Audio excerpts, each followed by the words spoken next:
All right.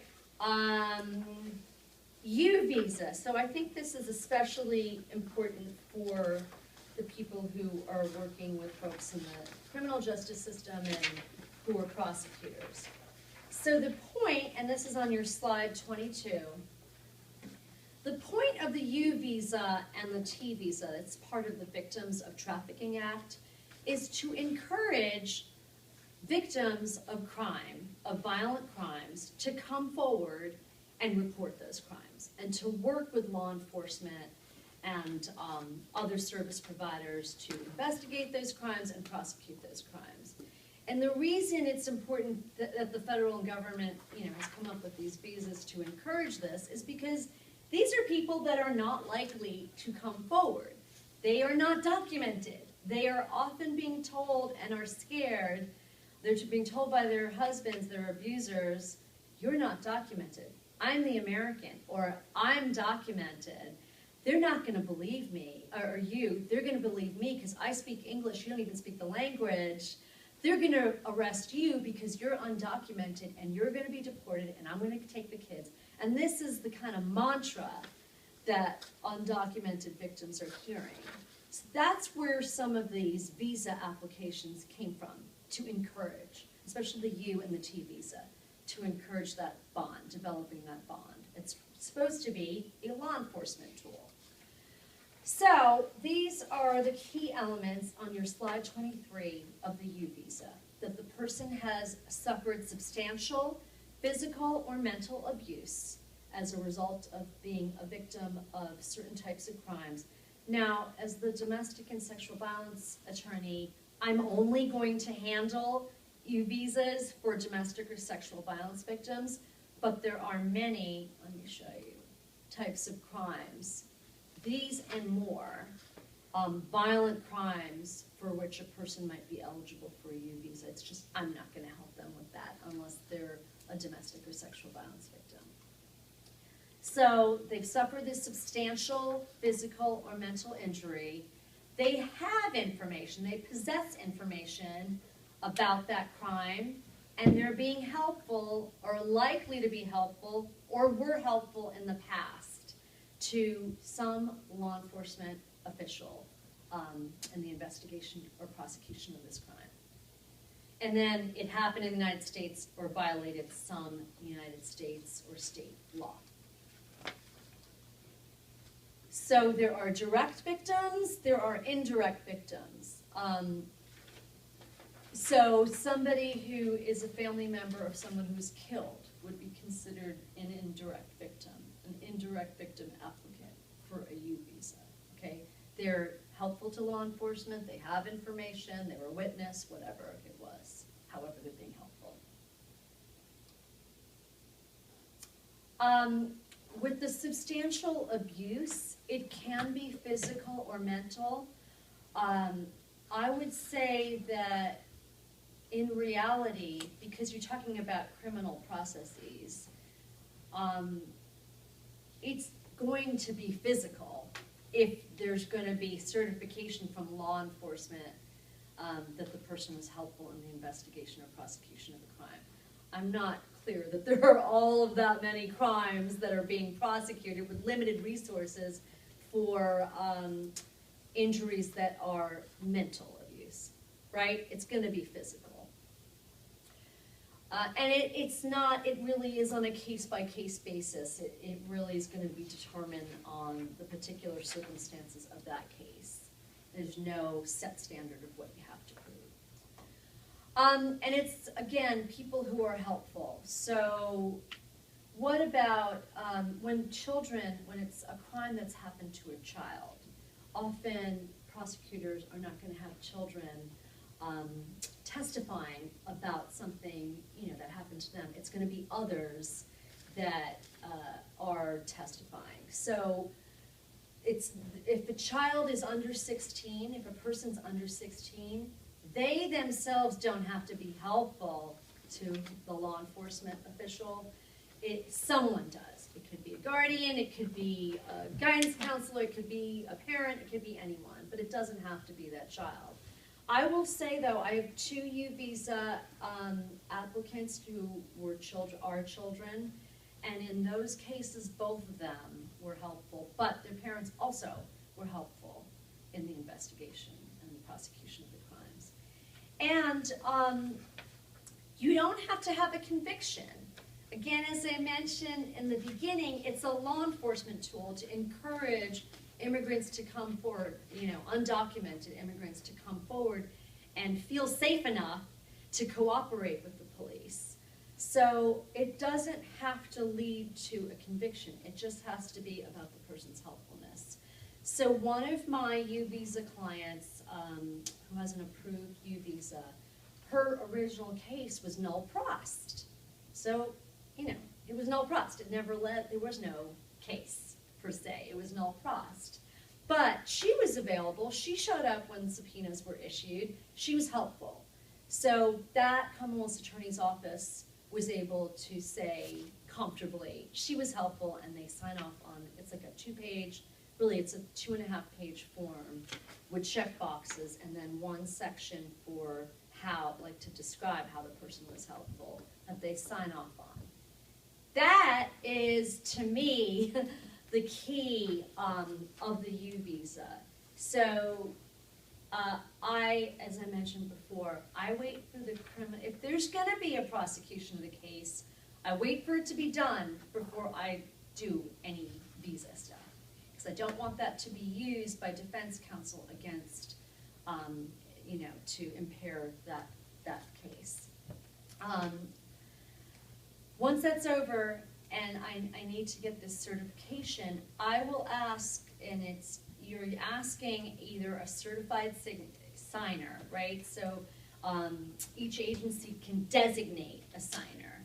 And for some agencies, it's all the line attorneys who do domestic and sexual violence prosecution. It's the DV detectives. Some agencies, it's the chief. So in Henrico, there's a domestic violence specialist in the Henrico Police Department. I send everything to her, but she brings it up the chain to the police, to the chief of police, and explains why or why not it should be signed. If I don't have the certification that the person was helpful, that person's not going to get a U visa. Now, I have been able to go to different agencies. Wasn't able to get, in one case, I wasn't able to get one from the police department, but I was able to get, it's the Snell Prost case, actually. I was able to get the Commonwealth's attorneys to sign off that she was helpful. That certification expires in 6 months, so you have to time this right. While you're pulling everything else together, including the affidavit and her proof of abuse, etc., you need to get this certification done. I don't do the case unless I get the signed certification. Because honestly, why would I want to put that victim through all that? Like here you're writing your whole story and reliving it and translating it, blah, blah, blah, only to find out no one's going to certify that you were helpful. I feel like that's a setup of the client. So I wait for the certification to be in my hands before really pursuing the rest of the application. All right, so some of these are similar to the evidence of that you saw for the VAWA sub-petition. Evidence of abuse, evidence of the crime, the victim's helpfulness. So what the benefit of a U visa is, you can be here in the United States with legal status for 4 years, and you can work. You don't even have to apply for a separate work authorization. It comes with work authorization when you get your approved U visa. After 3 years of having the U visa, you can apply for a special green card that goes with the U visa. So the victim I mentioned, whose case was null prost, she's within 3 to 4 years right now, so we're doing her green card application. In all of these applications, the petitioner can apply for derivatives, their children, other qualifying family members, and it's going to be children, or if you're under a certain age, parents or siblings. Under 21, you can apply for your parents or siblings. Over 21, you can't. Those derivatives would get the same status, U-visa status, as well as work authorization and being able to apply for a green card after 3 years. So really, I'm going to skip quickly because we are running out of time, and I want to let Melissa talk a little bit about some of the nuances of this. So this is trafficking. On your slide, 33 is the definition. We're either talking about prostitution, sex trafficking, or labor services trafficking. And they're, like the U visa, there's a T visa that's available for those victims. I'm skipping over this, and for asylum, we're talking about people who are unable to get protection from their own government, right? Because they're part of a particular social group or they're oppressed.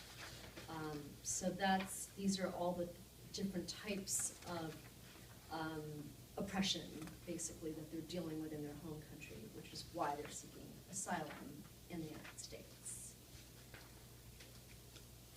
All right, so, and I address this. When you're talking with, especially clients who do not speak English as their native tongue or a fluent tongue, these are going to take a long time. I don't schedule interviews with clients who don't speak English that last longer than 2 hours. It might just take longer. We'll break it up because it can be very cumbersome. And I do things like, for example, if you're the client and the interpreter's sitting next to you, it's very easy for us, we learn about eye contact and communications to look at the interpreter and talk with her. I really try not to do that and focus on the client and make eye contact. So even when I'm not speaking directly to her, I'm hearing what's happening to her. And she can tell that I'm listening, that I'm hearing her, not just talking to some other, service provider. So I think that's an important thing, and it's kind of hard to make that happen, but with practice it gets easier and easier. About male attorneys helping female clients. So originally when I started this clinic, I was doing trainings like this through the Young Lawyers Conference to train attorneys to take the cases on themselves with my supervision, right? They'd call me for technical assistance. If I couldn't answer the question, I'm affiliated with an immigration law firm who could answer their questions. And, some of the male attorneys were like, is this going to be a problem? Because most of our clients, our victims, are females who've been victimized by men. I've had 3 volunteer male attorneys, and it really has not been a problem. I mean, a lot of times we'll just try to get interpreters who are female. We'll ask the client beforehand. Of course, I feel like they're kind of, like, what are they going to say? No, I don't want to work with a male attorney. I don't want the free help. I mean, I feel like we're sort of, what are they going to say? But it hasn't been an issue. I also will meet with the client, with the male attorney at first to just make sure it seems like everything is working out okay. And Melissa, I'm going to switch on to... One thing for you. Yes. The number of U visas that are issued each year. Yes, thank you for bringing that up. So, if you recall, during the summer there was all of this news about VAWA reauthorization, the Violence Against Women Act. And part of that was about the Victims of Trafficking Act, which covers U visas and T visas. Usually this is a bill that passes without fanfare. Everybody's in favor of it. It's the kind of thing like unanimous, bipartisan support. But even that became this political, soccer ball this summer. But we did get a bill. What we didn't get was the following. So U visas, I just went over what they are and how they can be helpful to our clients. How many do you think are issued per year throughout the country? Just guess. How many you think might be available each fiscal year, so 12 months, for clients throughout the nation? Come on, just give a number. 2,500. 2,500 throughout the nation? Really? 10,000. It's 10,000, which I think is really low for the entire 50 states plus territories. I think that's a pretty low amount. So they were trying to raise it up to 15,000. And by the way, the cap for trafficking visas is only 5,000. They've never met those caps. They regularly meet the 10,000 cap way before the end of that fiscal year. For example, this year, the federal fiscal year is October 1st to September 30th. So for fiscal year 13, which ended September 30th, they met the cap in the summer. So what that means is all the people who would be approved get pushed over in the pipeline for fiscal year 2014. I just 2 days ago got a notice, so it's not the usual happy approval notice. It's the notice that says your client has met all of the qualifications necessary to get a U visa, but she's not going to get it because there are no U visas to issue. And that's for, so keep in mind, so we met the 2013 cap in the summer. The 2014 cap has already been met. It's 1.5 months into it. It's been met. Oh, wow. So The cap is 10 grand? 10 grand per year for the entire country. And we've met the 2014 fiscal year cap as of like December 1st about, looks like. Because that's when it was dated. At least, I mean, it could have been earlier. I don't know. Anyway, so keep that in mind. That's, now, I'm not exactly sure what's going to happen with this lady. She has this legal status. She just doesn't have the visa. The status is called Notice of Deferred Action. It's saying the government is going to defer any deportation or removal proceedings against you. They're not going to take action against you. That's what your official status is. But she doesn't actually have the U visa in hand. Which means she's not automatically allowed to work here. She didn't get a work authorization card. We have to fill out another application to apply for that, which means I have to, and that's one that the I-765, it has a fee with it. I think it's $385. I have to apply for that fee waiver with this. I mean, so it's delaying her being able to work legally in the country, even though she's here legally in the country. Anyway, so thank you for bringing that up. And again, I know this is a lot of stuff, but you have my cards, you have my info, call me. And the whole point of today's training is to just highlight things that you might remember. You know what? I have a client that I think I need to talk to Sushila about. Maybe she'll qualify. Maybe Sushila can help her. All right. I'm really bad at calling in. I really am. I apologize. I'm not one that, I just like to talk. So Sheila brought up a good point. One of the things that you were talking about with documents and being held over, especially immigrant victims, whether they're Latino, which is who my grant works with the most, or any other culture out there, or regardless of immigrant status, one of the biggest barriers to working with victims that are immigrants is they have no documentation, whether they're here legally or not, because some are. And you mentioned one of your clients' passports was burned by her husband. Driver's license get taken away, passports get taken away. I actually never had one get burned before. That was the first one for me, but I'm not surprised. Or if they're here illegally, that's held over them. You're going to get deported. If you go to the police, you're going to get deported. Nothing's going to happen to me. You're the one that's going to go. Even if they're here legally, you're going to go. You have no proof that you have a green card. You have no proof that you're here legally. And that is one big barrier right there with working with immigrants in underserved populations, that especially limited English proficiency. And it's something to work with, something to overcome that. And I don't know how each individual agency works on that differently, so that's up to you all how you do it. I know what I've done in the past in previous positions that I've held. We've worked with gaining trust over time and working with that particular victim. And that's really what it had to happen. And that's, you know, the other thing, and you mentioned earlier about you have an attorney in your office that is Hispanic who goes out and reaches out to the Latino populations.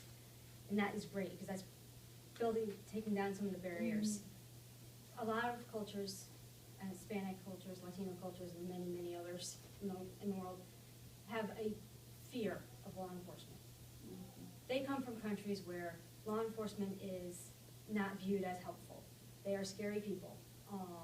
The government, the criminal justice system in their home countries is just not what we have here. They don't understand that it's here to help. It's not. Where they come from, it's not helpful at all. And reaching out for help could be viewed upon as being a sign of weakness or a sign of, you know, just not culturally acceptable. So reaching out to those communities is great. What he's doing is great, because it's showing them our system is different. I had a presenter use a slide one day at a presentation about working with Latino populations, and it was great. Picked up what they see as police. We see a normal person in a uniform with a badge and a gun. I mean, to us, law enforcement officers are normal everyday sight. We aren't fearful of them. Maybe unless we get full of speeding, we're not really in. But every day, you know, we are fearful of them. We don't have a need to be. We're not criminals. And I'm sure some criminals aren't afraid of them either. But to us, normal people, and you know, most of you all work with them, so no fears there. But and he was saying culturally to a Latino person, it could be probably any culture that has this background. They open the door, they see a law enforcement officer there. They're seeing somebody who is 8 feet tall, who's got arms like this. And, you know, it's their perception of, Right. You know, this is a scary dude. This isn't a nice, warm and cuddly. this isn't a person who's here to help me. This is a person that's, you know, this is scary to them. And to keep that in mind when, you know, they don't reach out. They can't, you know, the fear is so great to reach out. And when they do, what they see, what is there and what they're perceiving may be different. So working through the system and working with them, like the victim witness advocates, are really important. And I'm thinking, as I was sitting here, we have interpreters that come into court for the communities every day, and that information could be passed through them as well. Yeah. Yeah. What, I'm sorry, what type of? The interpreters that we have Yep. come into court Certified can also interpreters. be aware of the information and make the referrals. Yeah. Yep, Have you all done training for any of those? for interpreters? I I've had haven't. interpreters come to some of my trainings, but they've found me on their own. You know, I haven't gone to those associations to do trainings for them. They haven't. They haven't asked. Yeah, for they it. haven't requested any. That's usually how I do a training, is someone asks for it. In one of our trainings, they go out primarily to prosecutors and law enforcement and victim witness advocates, and then local domestic sexual violence agencies. So if they branch out, as people find out about them, then that would be a good training to have. But I've never had any reach out to me and request specifically training on working with battered women or victims of sexual violence, protective orders, anything like that. Although I also have to say, I have worked with some amazing interpreters who want to learn, who will ask questions, and ask culturally specific questions of the clients that we're working with. Because just because you have an interpreter there who speaks Spanish doesn't mean they're from the same country. Yeah. And I learned this working with some really great interpreters. They would ask my clients, what country are you from? What's your country of origin? And then say, I'm from this country. So if I had a client from Mexico and an interpreter from Peru, they would talk about, you know, some cultural anomalies that would be a little bit different. So it was helpful. I was working as a social worker at the time, so not quite the same as interpreting for courts, because that's different. But in that setting, in a social work setting where you're working with a family, that was really helpful. And it taught me a lot as a social worker working in, I learned about Peru, I learned about Mexico, and it helped me help my family. Now, again, in the criminal justice system, it's a little different because you're calling in somebody cold, whether it's language line or you have set up with an interpretive service, and they're coming in and they're interpreting. But again, you're working with clients or victims that they fear this criminal justice system more because they don't know it. they've never had to experience it, they've never been through it. There could also be cultural barriers for seeking out help. So they live in a community with their family and friends, and it's not, seeking outside help is not encouraged. So they're, you know. It's seen as a it's betrayal to the Yes. community. What, you know, what happens in the family stays in the family, that kind of mentality, only it's community-wide. So seeking help, outside help, for a domestic or sexual violence case is not necessarily encouraged. Which brings me to one of my big ones. Always use an interpreter. Don't ask a family member to interpret or a friend to interpret, because, well, one, you don't know if that family member is the abuser. You have the abuser interpreting that. You don't know what's being interpreted. They don't always speak the best English either, some of the family members, and they try their best. Some really try their best, but they're just not proficient.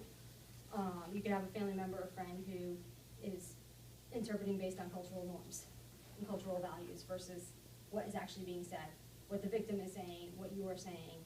So it could be not interpreted. What you say may not be interpreted based off of what you're saying. The victim may not be getting that information, or you may not get the whole story. There's all sorts of reasons why we recommend highly to use an interpreter. And even if it is language line, which isn't the best, you don't interpret, but it is better than nothing. And that might be what happens on a scene, it might be what happens the first time you meet a victim in the Commonwealth Attorney's Office, that type of thing. Oftentimes, victims from immigrant communities don't have transportation, whether they're here legally or illegally, documented, undocumented. They don't have transportation. Some don't even know how to drive. Some don't realize, you know. Do you have public transportation in Martinsville?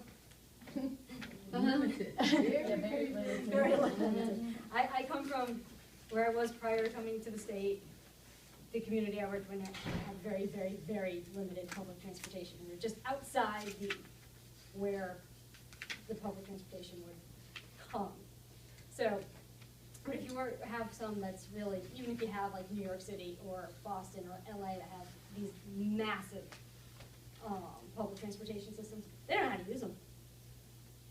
They've never needed it, they don't know how, so they don't drive, they've never been on a subway, they've never been on a bus, they don't understand that the bus will take, you know, you take this bus, you might have to change to this bus to go to this destination, and or change trains or anything like that.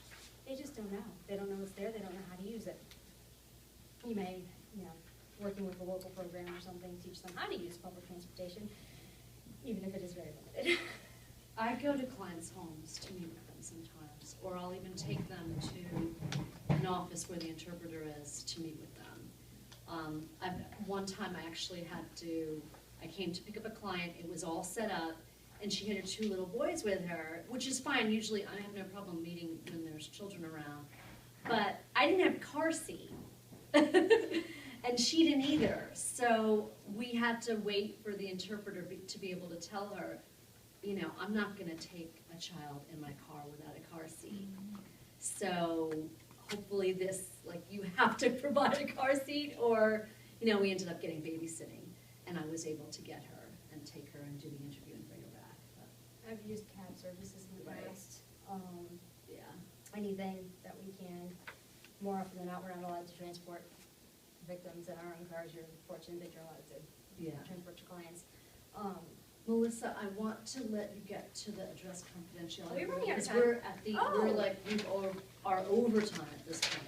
So. So, yes, and I've got some ideas of overcoming this, basically in short. Listen, understand, try to learn about their culture so you know where they're coming from as a person and victims, that they can, you can be able to work with them and understand. Because if you don't understand where they're coming from or where their background is, you may not be able to help them move forward with, in their situation. So in short, address confidentiality, Office of the Attorney General runs the address confidentiality program pursuant to Virginia Code, in the code sections somewhere, and you're not there. I'm sorry, to Code sections up there, it's on your slides.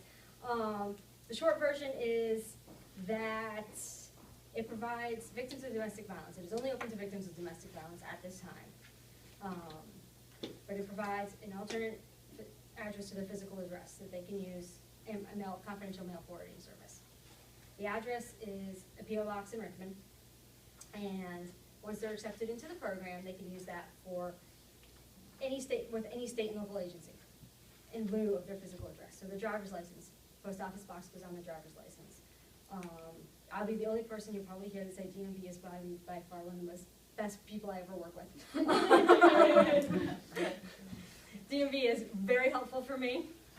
I know, I've heard lots of stories, but DMV is I work very, very closely with DMV to make sure the driver's license and all that stuff happens for our clients, or our participants.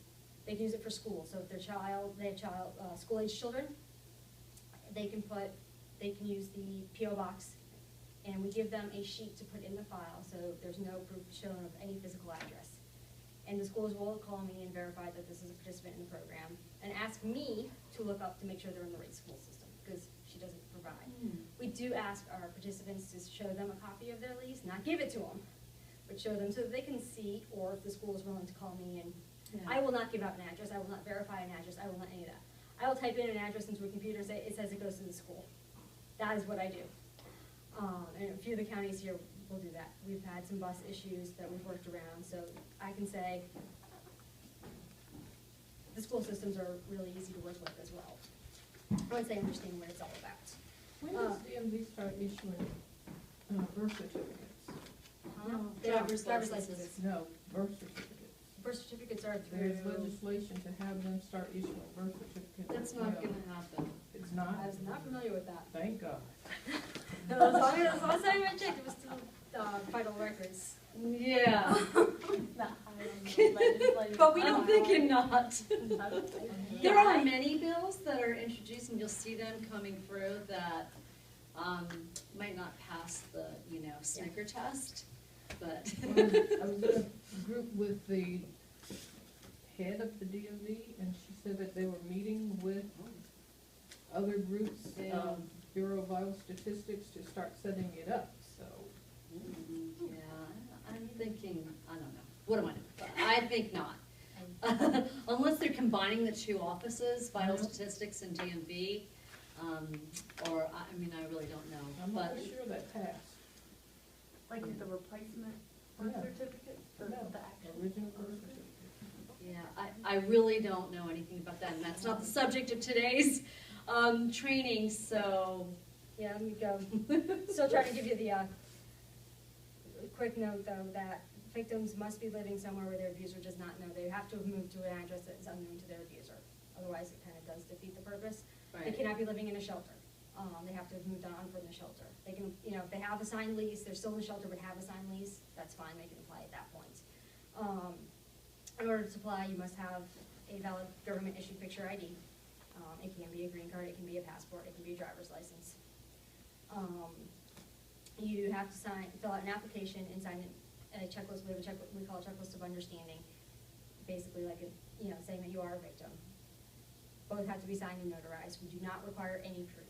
Now, if it's coming through a local victim witness program, coming through a local battered women's program, chances are you are definitely a victim of domestic violence.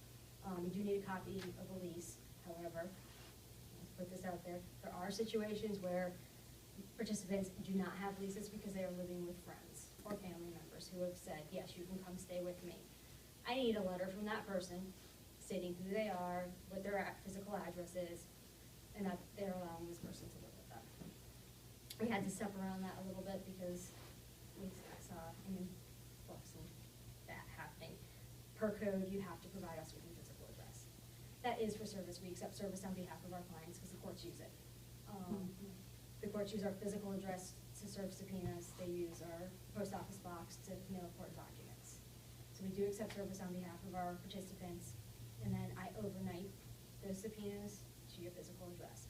I will mail all your mail to your physical address unless you provide me an alternate mailing address. I do have some that use post office boxes, so it goes post office box to post office box. But I have their address on file in case I need it. And real quick, there are 2 exemptions to who can have physical addresses. The voter registrars, you need to put your physical address on your voter registration form. being said, there's a spot where you can put ACP down, they call, they verify that you're part of ACP, and then your application or form is kept separately, and if a FOIA request comes in, all your information is redacted, same as if you were a police officer or a judge. Virginia State Police we provide Virginia State Police with a list of addresses, dates of birth, and who our participants are for law enforcement purposes only. It does go into their VSIN system, it is protected, like, I know the sergeant who runs the VSIN over at VSP, and he is, one, our biggest advocate, and two, protects as well as I do our participants' information. Law enforcement can request a participant's physical address through VSIN. It's a lot of paperwork, a lot of stuff that has to happen. You have to have good reason before they will give it up. They can request it through me as well. Again, you have to have signed from your chief of police, signed from the sheriff, your reasons why, what it is, and then we'll make a determination whether or not we're gonna give it to you. We do protect it pretty good, I have to say. But, that's it in a short version. I know we're late, so. We're way late. If you have questions about ACP, or you have a victim that may be a benefit for, call me.